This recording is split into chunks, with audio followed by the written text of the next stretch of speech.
Hello students, মই নন্দিনী গগৈ। আশা কৰোঁ সকলোৰে ভাল। মই তোমালোকক ইংলিছ পঢ়াম। এয়া মোৰ প্ৰথম অডিঅ' লেকচাৰ। আজি মই আৰম্ভ কৰিবলৈ লোৱা চেপ্টাৰটোৰ নাম হৈছে A Letter to God from the book First Flight. A Letter to God চেপ্টাৰটোৰ অথৰ হৈছে G.L. Fuentes। আমি যেতিয়া এটা চেপ্টাৰ পঢ়িবলৈ বা কোনো এটা ষ্টৰী পঢ়িবলৈ আৰম্ভ কৰোঁ, প্ৰথমে আমি তাৰ নামটো পঢ়োঁ আৰু নামটো পঢ়াৰ লগে লগে আমাৰ এটা ব্ৰিফ আইডিয়া হৈ যায় চেপ্টাৰটো বা ষ্টৰীটো কেনেধৰণৰ হ'ব। ঠিক তেনেকৈ আজি আমি লোৱা ষ্টৰীটোৰ নাম হৈছে A Letter to God, that means ভগৱানলৈ লিখা এখন চিঠি। এতিয়া ভগৱানলৈ চিঠি লিখাটো পচিবল নেকি? নে কোনোবা মানুহে সঁচাকৈ ভগৱানলৈ লেটাৰ লিখি তেওঁৰ লগত কথা পাতিছে? এই ষ্টৰীটোত এজন প্ৰাইমেৰী কেৰেক্টাৰ আছে, তেওঁৰ নামটো হৈছে লেঞ্চো। আৰু এণ্টায়াৰ ষ্টৰীটো লেঞ্চোৰ ওপৰতে G.L. ফুৱেণ্টেছে বৰ ধুনীয়াকৈ ইণ্টাৰেষ্টিংলি লিখিছে। মই প্ৰথমে চেপ্টাৰটোৰ আৰম্ভণি পেৰাগ্ৰাফটো পঢ়িম, তাৰপিছত দুই এটা লাইন পঢ়ি পঢ়ি তেনেকৈ মই তোমালোকক বুজাই যাম। So now I'm starting with the first paragraph of the story. The house, the only one in the entire valley, set on the crest of a low hill. From this height, one could see the river and the field of ripe corn dotted with the flowers that always promised a good harvest. প্ৰথম দুটা line দুটা পঢ়ি আমি গম পাইছো যে এটা ঘৰৰ কথা কৈছে আৰু সেই ঘৰটো লেঞ্চৰ হয়। ঘৰটো বৰ ধুনীয়া ঠাই এটুকুৰা আছে বুলি বৰ্ণনা কৰিছে। ক'ত কৈছে? ভেলি। ভেলি মিনছ দুটা পাহাৰৰ মাজৰ অংশটো য'ত জইন হয়, মানে দুটা পাহাৰ যদি থাকে তাত মাজত যোনখিনি জইনিং অংশ তাত অলপ ল' লেণ্ড টাইপ হয়, সেই জেগাখিনি ভেলি বুলি কয়।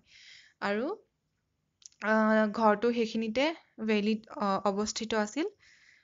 এই ঘৰটোৰ পৰা তললৈ চালে বৰ ধুনীয়াকৈ এখন নদী দেখা পায় আৰু লেঞ্চৰ খেতি পথাৰ দেখা পায়। কণ্টিনিউ কৰিছো। The only thing the earth needed was a downpour or at least a shower.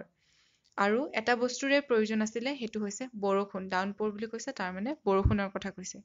Throughout the morning, Lencho, who knew his fields intimately, had done nothing else but see the sky towards the northeast. আৰু ৰাতিপুৱাৰে পৰা লেঞ্চই এটাই কাম বাৰে বাৰে কৰি আছিল, এইটো হৈছে তেওঁ ঘৰৰ নৰ্থ ইষ্ট ডিৰেকশ্যনলৈ, আকাশৰ নৰ্থ ইষ্ট ডিৰেকশ্যনলৈ চাই বাৰে বাৰে কিবা এটা মন কৰিছিল এইটোৱে যে বৰষুণ হ'ব নেকি, সেই বস্তুটো আশা কৰি আছিল। এতিয়া Now we are really going to get some water, woman. The woman who was preparing supper replied, Yes, God willing. এতিয়া আহি পেলাই লেঞ্চই কৈছে যে এগৰাকী মাইকী মানুহক কৈছে যে এতিয়া বৰষুণ হ'ব, আৰু মাইকী মানুহগৰাকী যোনে ভাত ৰান্ধি আছিল তেওঁলোকৰ কাৰণে তেওঁ কৈছে ভগৱানে ইচ্ছা কৰিছে যদি হ'ব। The older boys were working in the field while the smaller ones were playing near the house until the woman called to them all, Come for dinner. আৰু ইয়াতে কৈছে দুজন ডাঙৰ ল'ৰাবিলাকে খেতি পথাৰত কাম কৰি আছিল আৰু সৰু ল'ৰাবোৰে খেলি আছিল, আৰু তেওঁলোকক ভাত খাবলৈ মানুহগৰাকীয়ে মাতিলে। ইয়াতে এটা কথা মন কৰিবলগীয়া, মানুহগৰাকী woman বুলি লিখিছে, ইয়াতে কিন্তু লেঞ্চোছ ৱাইফ বুলি লিখা নাই। most probably ৱাইফেই হ'ব, কিন্তু আমি যেতিয়া আনচাৰবোৰ লিখিম তেতিয়া আমি ৱাইফ বুলি নিলিখি woman বুলি লিখিলে বেছি সুবিধা হ'ব। It was during the meal that just as Lencho predicted, big drops of rain began to fall. আৰু তেওঁলোকে খাবলৈ লওঁতেই সেই সময়তে কি হ'ল, লেঞ্চই কোৱাৰ দৰে বৰষুণ পৰিবলৈ আৰম্ভ কৰিলে। In the northeast, huge mountains of clouds could be seen approaching. আৰু নৰ্থ ইষ্ট ডিৰেকশ্যনৰ পৰা একদম ডাৱৰবোৰ আহি থকা দেখা পালে। The air was fresh and sweet.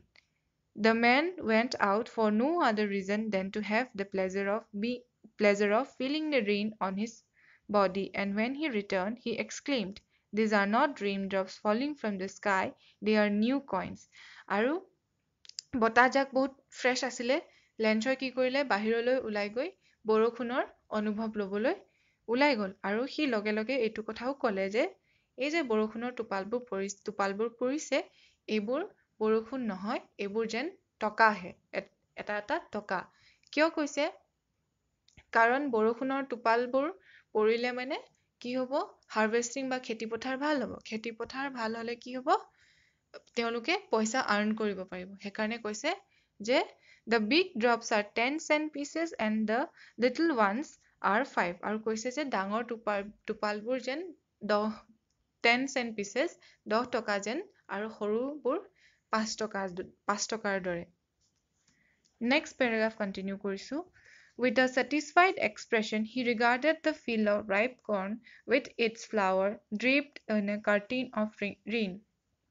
আৰু তেওঁ খুব মনত এটা শান্তি পালে বা সন্তুষ্ট হ'ল আৰু কৈছে, মোৰ পথাৰখন যেন এটা বৰষুণ পৰি আছে, সেই বৰষুণে যেন মেৰাই ধৰিছে, মোৰ এখন কাপোৰৰ দৰে মেৰাই ধৰিছে বুলি তেওঁ বৰ ধুনীয়াকৈ সকাহ পালে বা ছেটিছফাইড হ'ল। But suddenly a strong wind began to blow, and along with the rain very large hailstones began to fall. কিন্তু হঠাৎ কি হ'ল, বৰষুণ পৰি থকাৰ অৱস্থাতে হেইলষ্টোনছ হ'বলৈ ধৰিলে। হেইলষ্টোনছ মানে কি জানা? বৰষুণৰ লগত কেতিয়াবা বৰফৰ টুকুৰা পৰে, আমি শিল বৰষুণ দিছে বুলি কওঁ। সেই শিল বৰষুণ দিবলৈ আৰম্ভ কৰিলে। These truly did resemble new silver coins. আৰু কৈছে যে সেইবোৰ যেন সঁচাকে টকা পৰি অহাৰ দৰে পৰি আহিল। The boys, exposing themselves to the rain, ran to collect the frozen pearls. আৰু সৰু ল'ৰাবোৰে কি কৰিলে, তেওঁলোকে বৰষুণত ওলাই গ'ল আৰু সেই বৰফৰ টুকুৰাবোৰ বুটলিবলৈ গ'ল। আৰু সেই বৰফৰ টুকুৰাবোৰ একোটা মুকুতাৰ দৰে দেখা পাইছে বুলি লেখকজনে কৈছে। It's really getting bad now, exclaimed the man. I hope it passes quickly. এতিয়া কৈছে, এইটো দেখোন বেয়ালৈহে গতি হৈছে। বৰষুণ আশা কৰিছিলো, কিন্তু লগতে শিলো বৰষি পেলাই কি হৈছে, বেয়ালৈ গতি কৰিছে। আৰু কৈছে যে মনতে সোনকালে বৰষুণ যাক এৰিলে হয় আৰু। It did not pass quickly. For an hour the hail rained on the house, the garden, the hillside, the cornfield, on the whole valley. কিন্তু বৰষুণ ইমান সোনকালে নেৰিলে আৰু বহুত দেৰিলৈকে, নাই কমেও 1 ঘণ্টা ধৰি বৰষুণ দিলে। আৰু কি হ'ল, তেওঁ বাগিচাখন, তেওঁ খেতিপথাৰ, গোটেই ভেলীটো কি হ'ল, বগা হৈ গ'ল। The field was white as if covered with salt. একদম নিমখ পৰি থকাৰ দৰে বগা চামনি, মানে বৰফ পৰি গোটেই ঠাইখন বগা কৰি পেলালে। Not a leaf remained on the trees. আৰু গছবিলাকত কোনো পাতেই নাছিল। The corn was totally destroyed. The flowers were gone from the plants. Lancho's soul was filled with sadness. একদম গছবিলাকত তেওঁ খেতিপথাৰ যোনবোৰ কৰ্ণ খেতি কৰিছিল, খেতিবিলাকত কোনো ফ্লাৱাৰ্ছ নোহোৱা হ'ল আৰু কমপ্লিটলি ডেষ্ট্ৰয় হৈ গ'ল। When the storm had passed, he stood in the middle of the field and said to his sons. আৰু যেতিয়া বৰষুণ এৰিলে, তেওঁ খেতি পথাৰখনৰ মাজতে থিয় হৈ পেলাই নিজৰ ল'ৰাকেইটাক ক'লে, A plague of locusts would have left more than this. The hail has left nothing. This year we will have no corn. তেওঁ কৈছে যে a plague of locust, মানে plague of locust এইটো এটা পেৰিফ্ৰেজ নিচিনা ইউজ কৰিও কৈছে। plague of locust হৈছে একদম ঢেৰ সংখ্যক কিছুমান পোক আহি পেলাই এজনী দুজনী নহয়, একদম সৰহকে এক গোট হৈ পেলাই আহি খেতিপথাৰবোৰ নষ্ট কৰি যায়। কৈছে যে এই তেনেকুৱা এইখিনি অহাহেঁতেন কিজানি ইয়াতকৈ অলপ কম নষ্ট হ'লহেঁতেন, যিমানখিনি শিল বৰষুণ বা হেইলষ্টোনছে মোৰ পথাৰখন নষ্ট কৰিলে। The hail has left nothing. আৰু একো ৰৈ নগ'ল। This year we will have no corn. আৰু এই বছৰ আমি কোনো কৰ্ণ নাপাম। That night was a sorrowful one. All our work for nothing. There's no one who can help us. We will all go hungry this year. আৰু কৈছে সেই ৰাতিটো বহুত দুখৰ আছিলে আৰু তেওঁ কৈছে যে এই গোটেই বছৰটো আমি লঘোনে থাকিব লাগিব আৰু আমাক সহায় কৰিবলৈ কোনো নাই But in the hearts of all who lived in that solitary house in the middle of the valley there was a single hope help from God কিন্তু গোটেই সব শেষ হৈ যোৱাৰ পাছতো কিন্তু এটা উপায় আছিল বা এটাই হোপ আছিল হেতু হৈছে ভগৱানৰ পৰা সহায় বা help from God Don't be so upset even though this seems like a total loss remember no one dies of hunger আৰু কৈছে যে Don't be upset দুখ হ'ব নালাগে যদিও আমাৰ বহুত ডাঙৰ লছ হ'ল আমি কিন্তু ভুকত নমৰো That's what they say no one dies of hunger all through the night Lencho thought only of his one hope the help from God whose eyes as he had been instructed see everything even what is deep in one's conscience আৰু সেই দিনাৰ গোটেই ৰাতিটো লেঞ্চই খালি ভগৱানৰ কথাই ভাবিলে যোনে সকলো বস্তু দেখি পায় আৰু মানুহৰ কথা মুখেৰে নকলেও মনৰ কথা ভগৱানে দেখি পায় সেই কথাটোৱে গোটেই ভগৱানে যে তেওঁক সহায় কৰিব সেই কথাটো গোটেই নিশাটো লেঞ্চই ভাবি থাকিলে Lencho was an ox of a man working like an animal in the fields but still he knew how to write Lencho এজন বহুত কৰ্মী বা হাৰ্ড ৱৰ্কিং ফাৰ্মাৰ আছিলে তেওঁ বহুত কষ্ট কৰিব পাৰে কিন্তু তেওঁ লিখা পঢ়াও জানিছিলে The following Sunday at daybreak he began to write a letter which he himself would carry to town and place in the mall আৰু next Sunday তেওঁ কি কৰিলে তেওঁ এখন চিঠি লিখিলে আৰু নিজে গৈ পেলাই টাউনত গৈ হেখন চিঠি জমা দিবলৈ গ'ল It was nothing less than a letter to God আৰু সেই চিঠিখন তেওঁ ভগৱানলৈ লিখিছিলে God he wrote if you don't help me my family and I will go hungry this year I need 100 pesos in order to sow my field again and to live until the crop comes because the hailstorm ... তেওঁ লিখিছে যে ভগৱান আপুনি যদি আমাক সহায় নকৰে মই আৰু মোৰ পৰিয়ালটো এই বছৰ লঘোনে যাব লাগিব আৰু মই আপোনাক 100 pesos মানে এটো তোমাৰ ইউনিট অফ মানি হয় 100 pesos লাগে আৰু মই যাতে খেতিটো আকৌ আৰম্ভ কৰিব পাৰো তেওঁ লিখিছে he wrote to God আৰু লাষ্টত লিখি দিছে যেনেকৈ আমি চিঠি এখন লিখিলে কালৈ লিখিছো তাত এড্ৰেছ কৰি দিও তেওঁ লিখিছে to God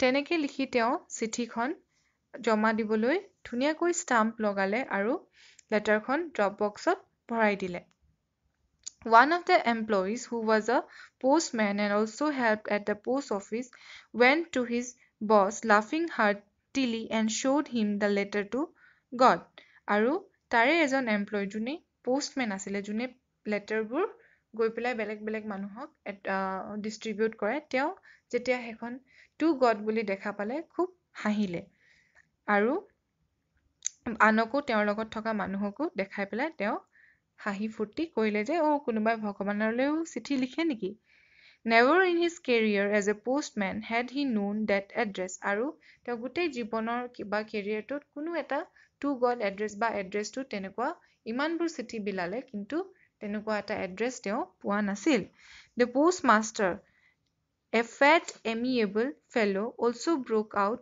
laughing but almost immediately he turned serious and tapping the letter on his desk commented আৰু পোষ্টমাষ্টাৰজনেও হাঁহিলে কিন্তু হহাৰ অলপ পাছতে তেওঁ সিৰিয়াছ হৈ গ'ল আৰু তেওঁ ক'লে What fate I wish I had the faith of the man who wrote this letter starting up a correspondence with God তেওঁ কৈছে কিন্তু এটা কথা আমি হাঁহিছোহে হয় যে ইমান বিশ্বাস কোনোবা মানুহ এজনৰ ভগৱানৰ ওপৰত ইমান অটল বিশ্বাস যে তেওঁ এনেকৈ চিঠি এখন লিখি দিব পাৰে মোৰো যদি ইমান বিশ্বাস থাকিলহেঁতেন সেই বুলি তেওঁ ভাবিলে So, in order not to shake the writer's faith in God, the postmaster came up with an idea. এতিয়া postmasterজনে ভাবিলে যে তেওঁ ইমান বিশ্বাস কৰে ভগৱানক তেওঁ বিশ্বাসটো মই ভাঙিব নোৱাৰো আৰু তেওঁ এটা আইডিয়া ভাবিলে answer the letter তেওঁ ভাবিলে মই কিন্তু এই মানুহজনৰ বিশ্বাসটো ভাঙিব নোৱাৰো আৰু মই এই চিঠিখনৰ আনসাৰ দিম But when he opened it, it was evident that to answer it, he needed something more than goodwill, ink and paper. কিন্তু তেওঁ যেতিয়া চিঠিখন খুলিলে আৰু পঢ়িলে তেওঁ বুজি পালে যে মোৰ অকল তেওঁক আনসাৰ দিলে নহব বা মোৰ ভাল স্বভাৱতে অকল তেওঁক সহায় নকৰিব তেওঁক সহায় কৰিবলৈ হলে মই পইচা দিব লাগিব কাৰণ তেওঁ ভগৱানৰ পৰা পইচা বিচাৰিছিল But he stuck to his resolution. He asked for money from his employees.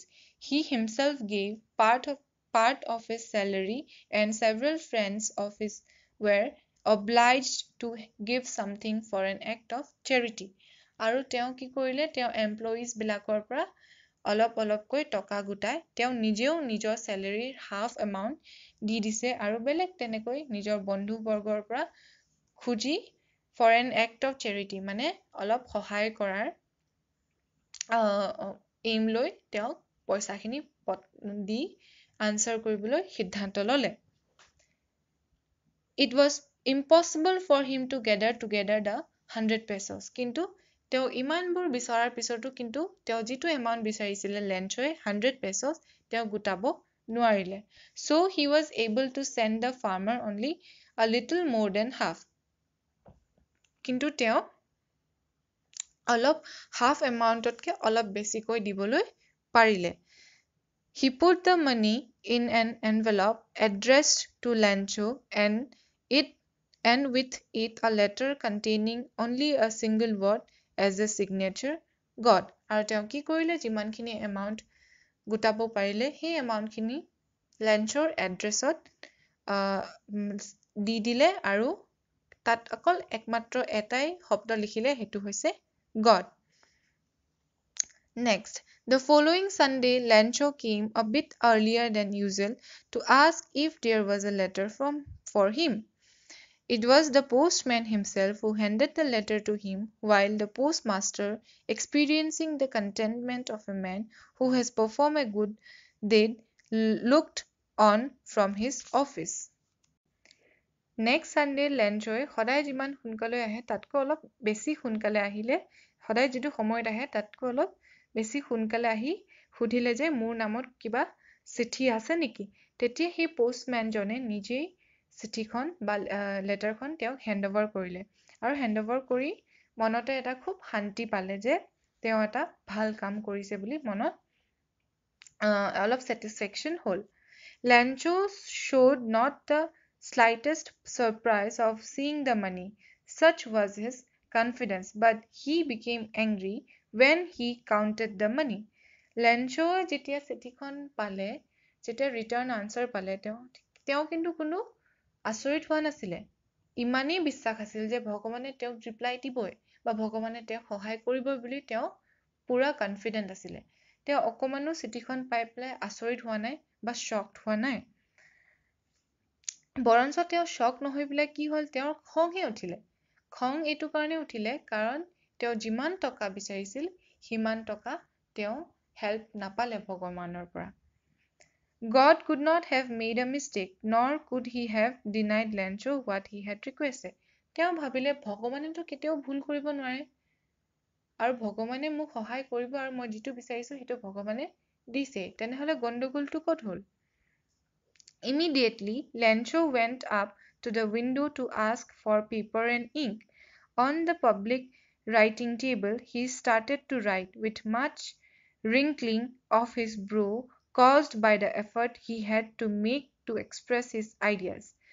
তেওঁ কি কৰিলে immediately তেওঁ খং উঠাৰ পিছত কি কৰিলে পেপাৰ পেন ললে আৰু ৰিপ্লাই দিবলৈ ললে বা তেওঁ লিখিব ললে আৰু খুব একদম চকু চেলাৰি কুচাই মেলি তেওঁ লিখিবলৈ লৈছে when he finished he went to the window to buy a stamp which he licked and then affixed to the envelope with a blow of his fist.